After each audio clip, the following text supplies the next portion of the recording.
करने जा रहे हैं molecule and their interaction relevant to biology. इसको हम लोग शॉर्ट में बायोकेमिस्ट्री कहते हैं। CSI और नेट में पार्ट बी में 4 क्वेश्चंस आते हैं जो कि 2 मार्क्स के होते हैं, total 8 marks.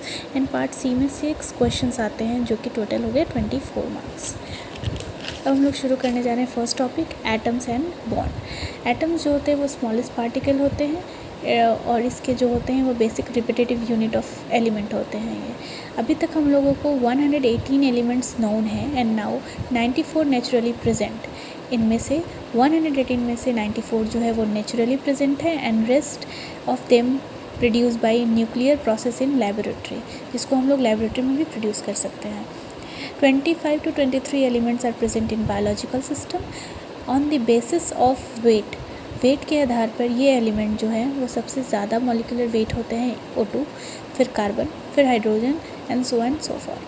On the basis of occurrence सबसे ज़्यादा अकरेंस जो होता है वो हाइड्रोजन का है, फिर ऑक्सीजन, फिर carbon and then nitrogen. Only 6 elements जो होते हैं वो मोस्ट कॉमन होते हैं, जिसको हम लोग बायोलॉजिकल सिस्टम में या बायोलॉजी में सबसे ज़्यादा यूज़ होता है। ये क्यों सबसे ज़्यादा प्रेफरेबल है? क्योंकि इसका साइज़ स्मॉल होता है, इनका सरफेस एरिया वॉल्यूम रेशियो जो होता है वो हाई होता है। इसका मतलब ये है कि अगर 2 बड़े बॉल को हम लोग रखते हैं तो उनका सरफेस एरिया कम होता है एंड जो हम लोग छोटे छोटे बॉल्स को रखते हैं तो वो सरफेस एरिया वॉल्यूम रेशियो ज़्यादा होता है, जिसके वजह से ये स्ट्रॉन्ग बॉन्ड फॉर्म करता है। ये सबसे ज़्यादा स्टेबल होता है, इसीलिए हम लोग C, carbon, hydrogen, nitrogen, oxygen, phosphorus and sulphur को सबसे ज़्यादा प्रेफर करते हैं बायोलॉजिकल सिस्टम में। Thank you.